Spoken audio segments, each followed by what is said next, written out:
Yeah, sure. All right, so what's your name? Kathy. Kathy. Yeah. How old are you? 43. Where are you from originally? LA.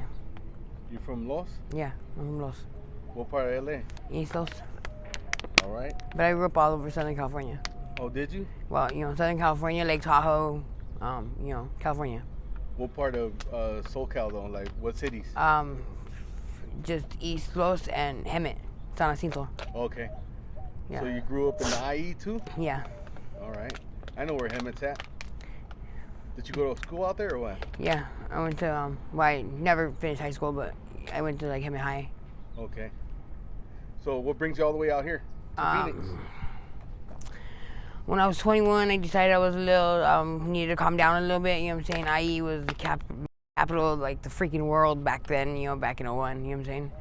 And I needed to calm down a little bit. My cousin's a pastor here. He was doing Victory Outreach back then, you know what I'm saying? Now he has his own, setup or whatever. And I stayed with him for, a couple months to calm down or whatever. I got a job here. He set me up with a job right there on 16 Roosevelt. It's okay.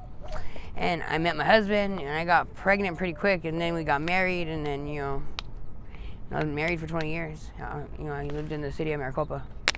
Okay. I also used to live right there too. In the city of Maricopa? Yeah. Yeah. That was probably about 16 years ago. Yeah, I lived there was nothing there. Nothing. Yeah. Yeah, there was nothing. When I first moved out there in 2002, there was nothing there. So how were you doing in Hemet? Were you getting in trouble out there? Yeah. Yeah? I've always gotten in trouble. You were running the streets and all that? Yeah, I've always run the streets. So what's going on right now? Are you homeless? Yeah. In 21, I left my husband, and me and my kids went to stay with my mom. But then I was ready. I had already started messing around with blues, you know what I'm saying? Because I was in pain management for a long time. And they cut me off. And then, so, my husband had brought me a blue from work. Yeah. One of the Mexican Jews at work or whatever, you know what I'm saying? And that's what started me on blues. And when I left my husband, I started using a little bit again, you know what I'm saying? But I got into a real bad car accident.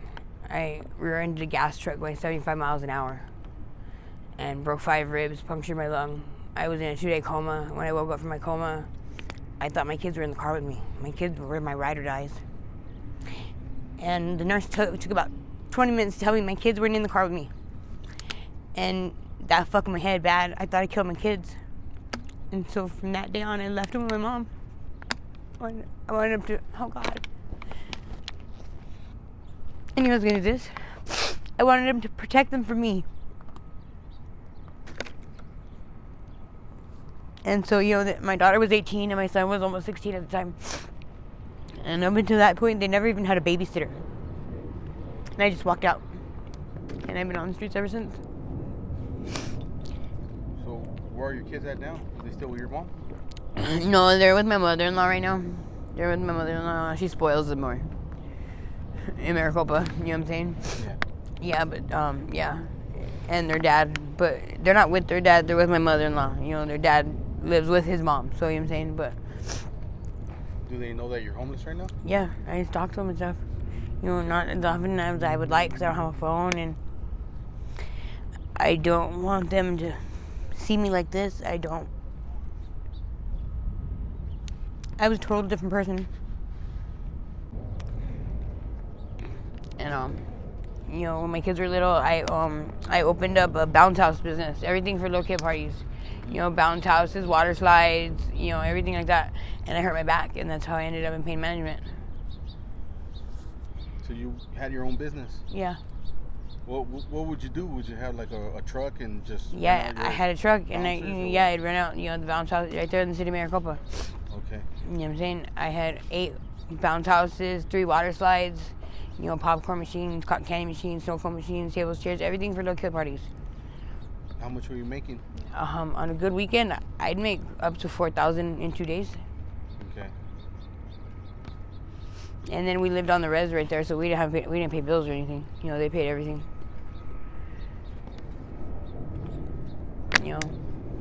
That was pretty good money. Yeah, it was great money. what happened to your business? Did you end up selling all your equipment, or? Yeah, little by little. You know what I'm saying? Once I hurt my back and stuff, and it just got tiring. People don't take care of their stuff. You know what I'm saying? You make them sign a rental agreement and stuff, but it's going to cost you more money to take them to court than it is to fix them. It's just. In the end, I really should have just bought a taco truck. And then I went and hurt my back. None of this would happen. I think of that now. You know what I'm saying? How did you hurt your back? If you don't mind me asking. Rolling up the bounce houses. Okay.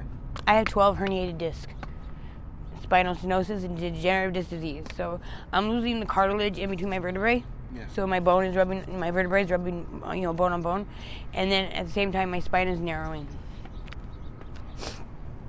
And then 2 years ago, I had an abscess that was eating through my spinal cord, and they had to slice me open from my neck down on my waist.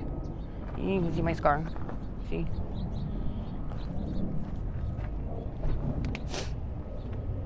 And so, it's all back problems. You know what I'm saying? Like, I never touched an opiate until the doctors gave me pain pills. So what are you doing now to survive out here? I boost a lot. I do whatever I have to. Okay. You said somebody jacked you right now? Yeah. What happened? I was trying to buy some pills, and they just jacked me, you know what I'm saying? It was like a scam. I could tell it was a scam, at the end, like, you know what I'm saying? They were scamming. It was a bunch of them. They were getting a bunch of people to put all their money together, you know what I'm saying? So they ended up with like a big fucking pot of money, like $200, you know what I'm saying? And, we were all screwed. So whoever just collected the money just took off with it? Yeah. It was like 3 guys, you know what I'm saying? That's like their scam or whatever, I guess, you know what I'm saying? That's how their hustle. Everyone has their hustle, I guess, you know what I'm saying? Yeah. But they asked you for it. They weren't like strong arming you guys? No, I was trying to buy okay. It is what it is, you know what I'm saying? Yeah. Do you want to get out of your situation, or what are you going to do I want to get out of this? I want to get out of my situation so bad. I went about a month ago, but as soon as I got, it was like my cousin, the one I moved with when I first got here, he has a church. It's called Redeemed Outreach or whatever, and he has like 3 men's homes, a women's home, sober livings, places like that or whatever, right? Yeah. And I was supposed to go to the women's home or whatever. I was there. I wasn't even there 24 hours, and I just bounced. I hit the streets. I get like, I don't know how to explain it. I've been on the streets for 3 years now, and it's like I get claustrophobic. Yeah. I get like, I don't know how to explain it. You know what I'm saying? But too, like, I don't have my kids in my life, and it's a cycle because I don't have my kids. I'm using. I get high because I don't have my kids, and I don't have my kids because I get high. And they're adults now, Yeah. It's not like, I raised them, you know what I'm saying? My daughter was 18, when I left. My son was almost 16, you know what I'm saying? I even raised my nephew, you know what I'm saying? And how are they doing now, though? They doing good? Yeah, they're doing good. My nephew, he's 26. He bought himself a Tesla. He just bought his first home. That's at good. 26 years old. He didn't even finish high school. My son, he hustles, you know what I'm saying? He goes into yard work places, and, he has a job at Walmart, or I'm not sure if he's still working there or not, but, he was working at Walmart, and my daughter, she stays home and she takes care of everybody. She cooks, and, she helps my mother-in-law. She's a diabetic, and she just takes care of everybody. She worries about everybody constantly. And I feel so bad because I know that's my fault. Like, she wants to make sure nobody else disappears on her.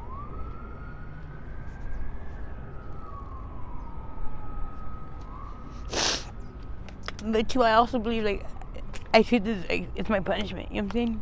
I did so wrong by leaving my kids. That's the worst thing in the world I could have ever done. And all the shit that I go through on the streets, that's my punishment. That's me punishing myself.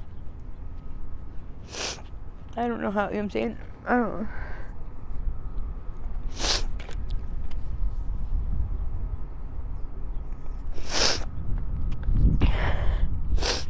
All right. Well, thank you for sharing your story. I really do appreciate it. Sorry for crying. It's okay.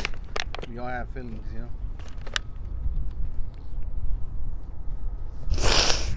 If anybody wants to help you out or give you any donations, do you have any contact information that you want to share? What if your kids want to get in contact with My kids you? and my Back well, my kids are they know where you're at. yeah, I mean they can my mom. I talk to I get a hold of my mom every so often. But I don't know. I have like an email. That's about it. I don't have a phone right now. You know what I'm saying? You can say your email. Huh? You can say your email if you want. It's up to you.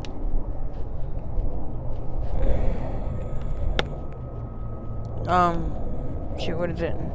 It's Cat M as in Michael Gutierrez Gutierrez 1980 at Gmail. That's my email. Cat M Gutierrez 1980.